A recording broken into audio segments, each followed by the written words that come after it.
ओम श्री परमात्मने नमः। ओम श्री गुरुभ्यो नमः। ओम श्री ऋषिभ्यो नमः। सर्वेभ्यो नमो नमः। देववाणी संस्कृतम ई गुरुकुलम प्रति भवतां सर्वेषां हार्दिकं स्वागतम। मित्रों, आज हम संस्कृत भाषा शिक्षण की 50वीं कक्षा को पढ़ने जा रहे हैं।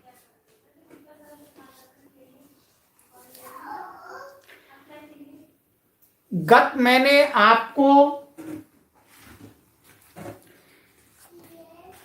संस्कृत शिक्षा भाग 2 का चौथा अभ्यास का कुछ भाग पढ़ाया था। शब्दावली पढ़ाई थी आपको, 2 नियम थे, वो नियम पढ़ाए थे। तो अब हम आपको ये 2 नियम पढ़ा दिए थे चतुर्थ अभ्यास के, शीघ्रातिशीघ्र शीघ्रातिशीघ्र। इन वाक्यों को ध्यान से पढ़ो, ठीक है। अब पुस्तक खोल लीजिएगा आप अपनी और देखते जाइएगा। हम आपको संस्कृत का वाक्य भी बोल करके बतलाएंगे और उसकी हिंदी भी आपको बतलाएंगे, ठीक है। ये चौथे अभ्यास का जो नीचे दिया है, ये वाला, ऊपर वाला हमने कल पढ़ा था, आज ये पढ़ेंगे। हारिहि यतिम पृच्छेत। विधिलिंग का हमने अर्थ बता दिया था आपको, क्या होता है विधिलिंग का अर्थ, क्या हुआ पिछली कक्षा में बता दिया। विधिलिंग हम अधिकतर किसमें करते हैं,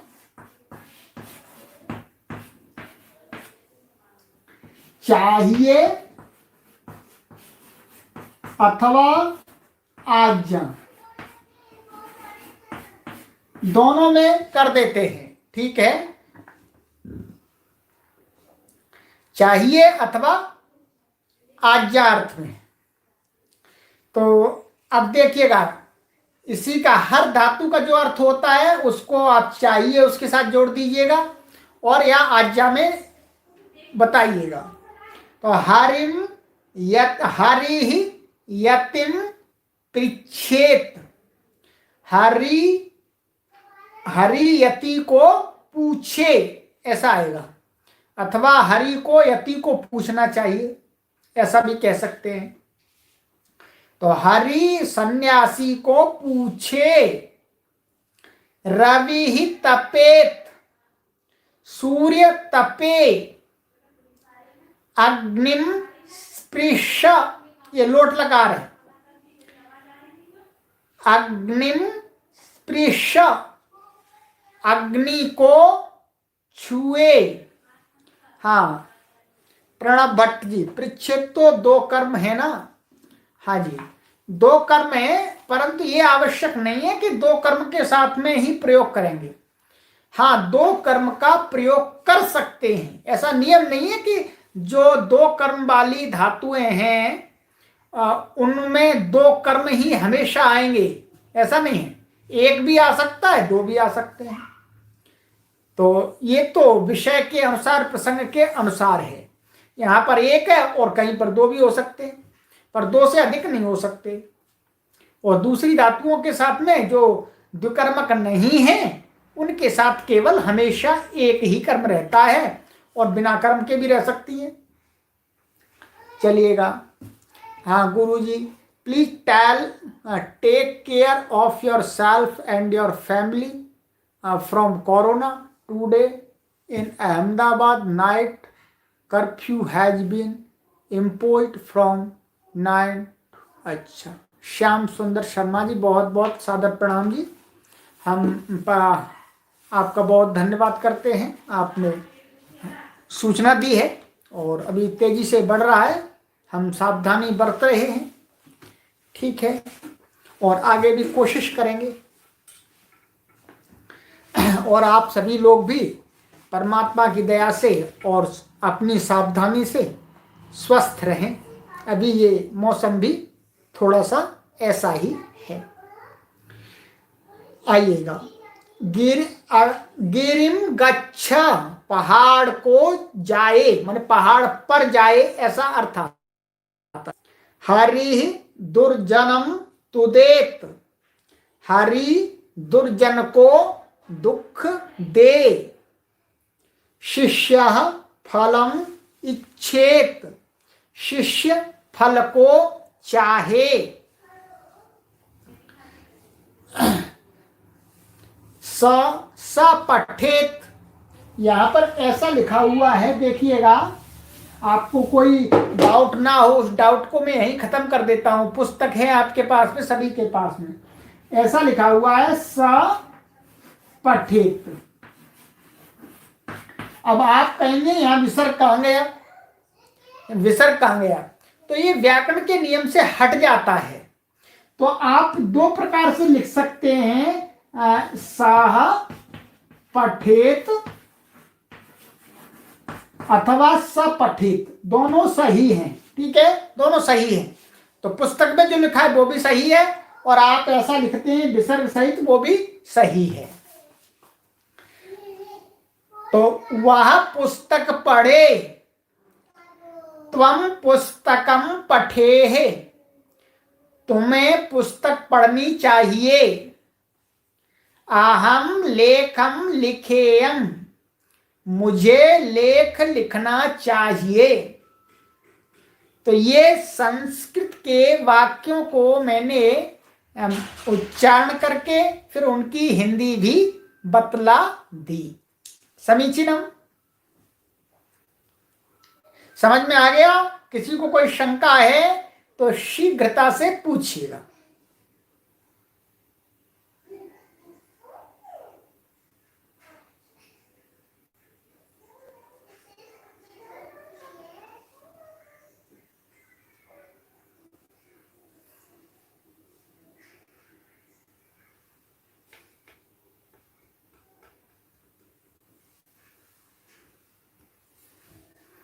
चलिए, किसी को कोई शंका नहीं है।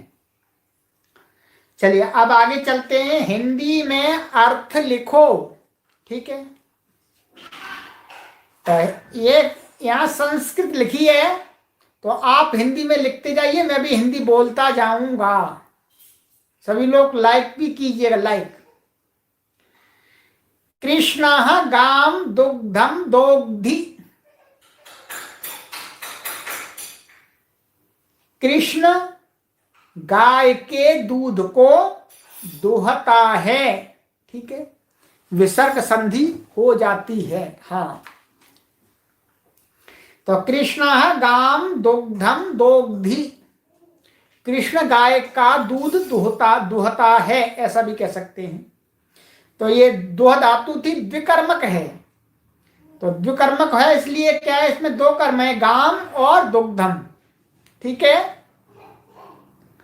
आगे है गुरु शिष्यम प्रश्नम पृच्छति, गुरु शिष्य को प्रश्न पूछता है।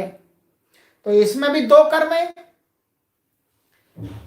पंचवर्षाणि विद्याम पठेत, मीन्स 5 वर्ष तक विद्या को पढ़े। कोई व्यक्ति है तो उसको कहा जा रहा है वह 5 वर्ष तक विद्या को पढ़े। रामः क्रोशम गच्छति, राम कोस भर जाता है। द्वितीय लग रही है, नियम पढ़ा था हमने, स्थान की लंबाई को कहने वाले शब्दों में द्वितीय होती है। तो क्रोशम द्वितीय विभक्ति हो गई। अब आ जाइएगा संस्कृत बनाओ, ठीक है।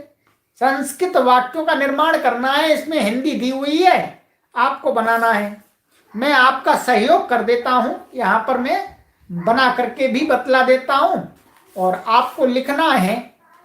जो भी कुछ लोग अभी साथ भी लिख लेते हैं, फिर हमें जल्दी से भेज देते हैं, पर आप अभी सुनिएगा, लिखना बाद में आप ये, ठीक है।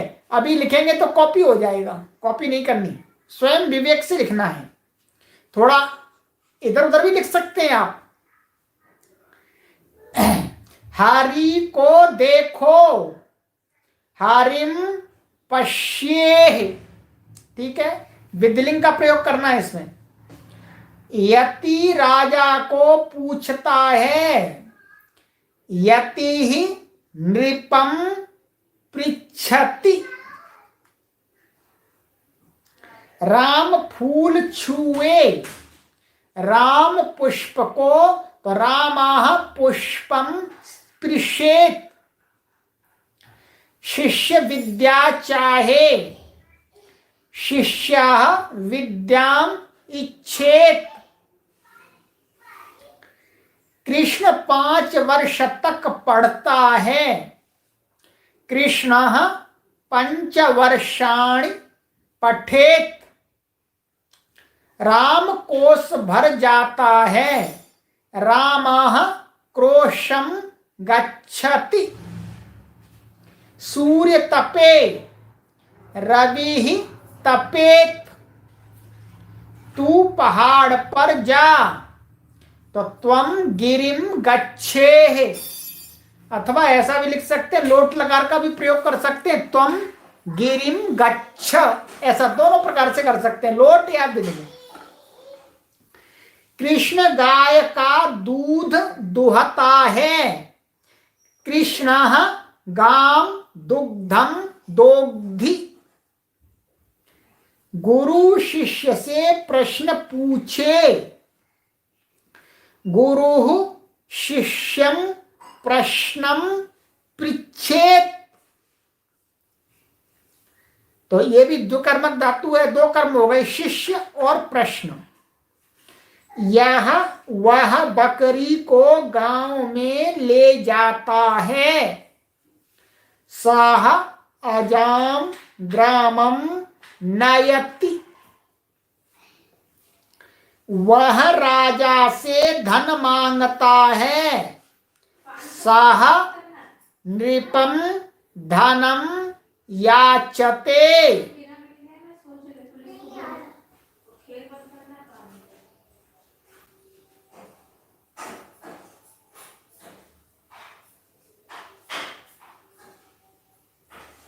हाँ, कौन सा वाक्य बोल रहे हैं?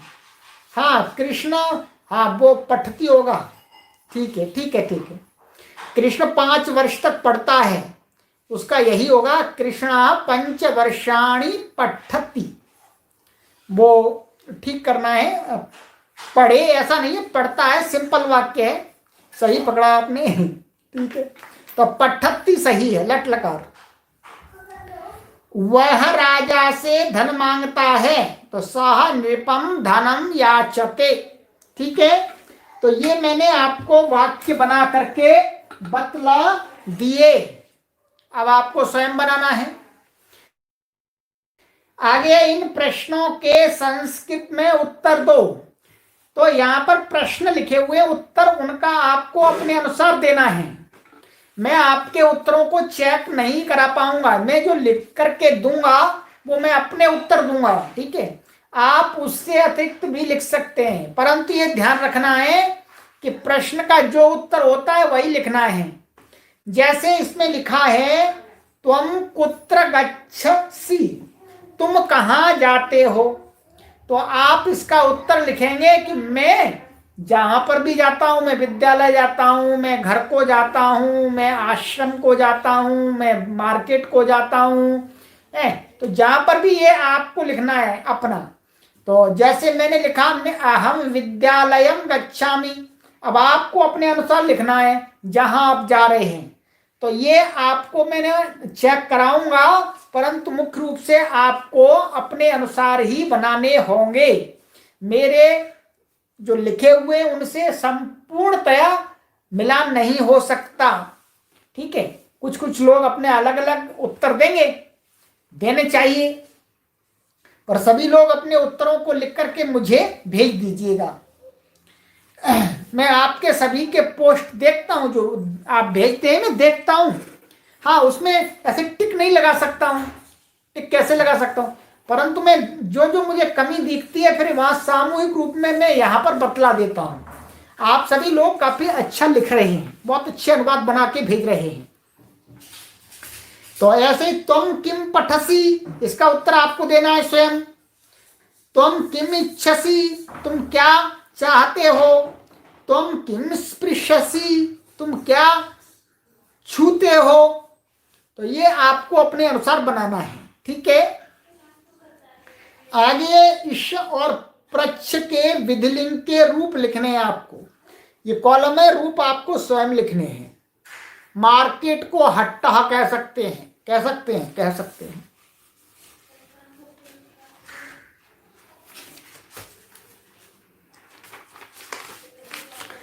तो ये आज मैंने आपका इधर का ये होमवर्क आपको दिया है, कल आपको चेक करा दिया जाएगा, ठीक है। अब हम थोड़ा सा पार्ट आगे 5वें अभ्यास का पढ़ेंगे, फिर संस्कृत संभाषण करेंगे, ठीक है। अब ऐसा ही चलेगा कि कुछ इस पार्ट अभ्यास का, कुछ उस अभ्यास का, मिल मिल करके चलेगा। किसी दिन अभ्यास कंप्लीट हो जाएगा, किसी दिन एक से भी अधिक हो जाएगा, किसी दिन एक से भी कम होगा, ऐसा चलेगा। चलिएगा, आइएगा। अब अपना अभ्यास 5 खोलिएगा। कुछ पूछना है तो पूछ सकते जल्दी से।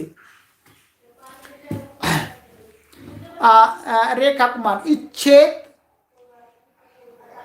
इच्छेत होगा, इच्छेत होगा, ऐसा लिख दिया है, ये ऐसे इच्छेत, ये सही है, ठीक है। इच्छेत चाहे, हाँ।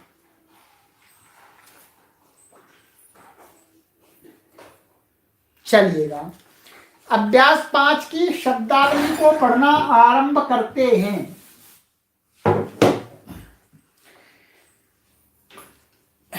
इसमें उकारांत शब्दों को दिया जा रहा है, कुछ उकारांत शब्द, ह्रस्व उकारांत, ठीक है। इसके रूप भी मैंने आपको पूर्व में याद करा दिए हैं, ठीक है, पूर्व में याद करा दिए हैं।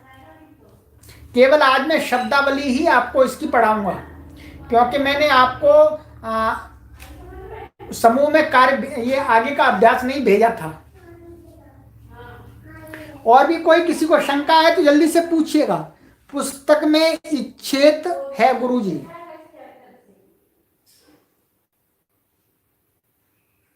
वो गलत लिख गया है, उसमें च छूट गया है जी, हाँ, च छूट गया है उसमें। आचार्य जी, उपरांत का अर्थ क्या होता है, वाक्य बना के बताइएगा। उपरांत उपरांत का अर्थ होता है बाद, पश्चात, उस इसके उपरांत माने इसके समाप्त होने के बाद में। भीमचंद, अच्छा, मांगता है। हाँ, कोई और भी शंका तो जल्दी से पूछिएगा, आप जल्दी से पूछ सकते हैं, पूछेगा।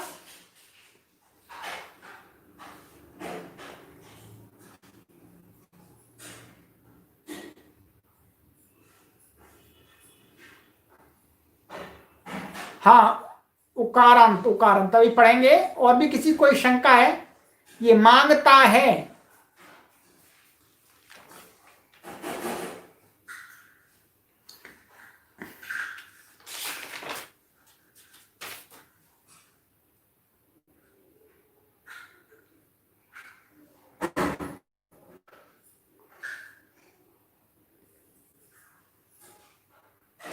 हाँ, कच्छे के रूप कैसे चलेंगे, ये आपने कुछ समझ में नहीं आया, ये क्या लिखा हुआ है, ये यच्छ, हाँ ठीक है, ठीक है। यच्छ के रूप भवती के तुल्य चलेंगे, भवती के समान, यच्छति, ऐसे, ठीक है जी, यच्छति। याच, याच का रूप अभी आप नहीं याद कर सकते, इसका रूप अलग प्रकार से चलता है। आगे आपको बतलाया जाएगा। जो इस प्रकार के रूपों को आप अपने स्वयं देख सकते हैं। जो मैंने कल पुस्तक आपको दिखलाई थी रूपचंद्र का, उसमें सब दिए हैं, सब दिए हैं। बहुत अच्छी पुस्तक है, बहुत ही अच्छी। चलेगा, और भी कोई प्रश्न? हाँ, और भी कोई प्रश्न, शंका? चलिए, बहुत सुंदर। अब आ जाइएगा शब्दावली, अभ्यास 5 की शब्दावली। हाँ, यच्छ मांगना। यच्छ का अर्थ मांगना नहीं होता जी, यच्छ का अर्थ होता है देना।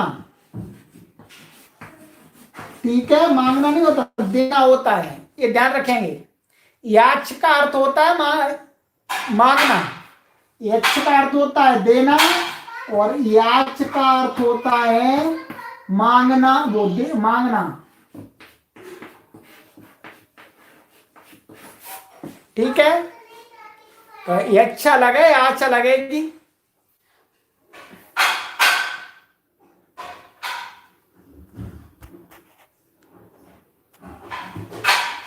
चलिएगा, आप शब्दावली को पढ़ते हैं। अभ्यास 5 को खोलिएगा।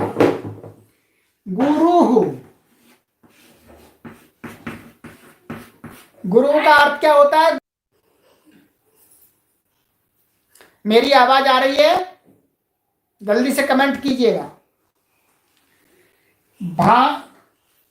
तो गुरु माने गुरु, अध्यापक, टीचर। हाँ, भानु हूं,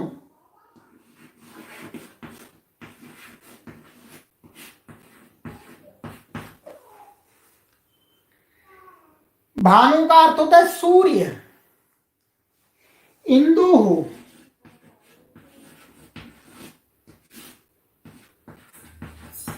इंदु का अर्थ है चंद्रमा। वायु हूं,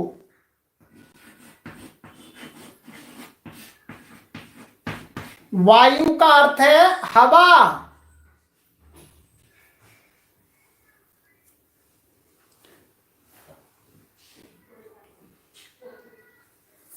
साधु,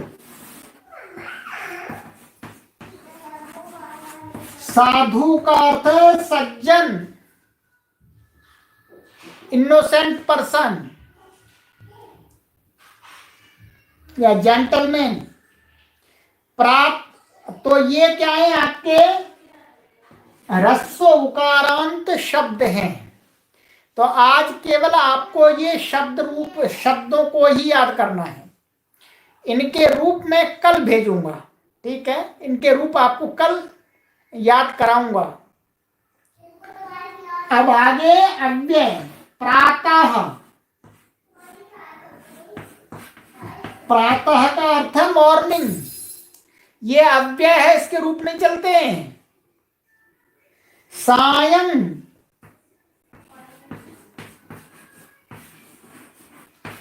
सायं का अर्थ है सायकाल, इवनिंग। नक्तम,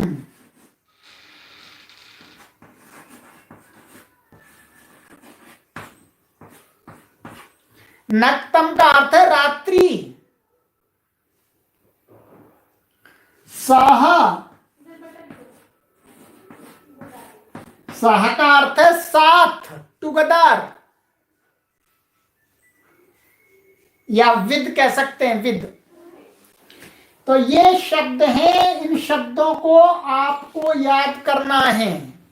गुरु शब्द के रूप में फिर कल आपको स्मरण कराऊंगा। पहले करा दिए कक्षा में, परंतु फिर कराएंगे, और गुरु के समान ही इनके ये रूप चलेंगे। ठीक है,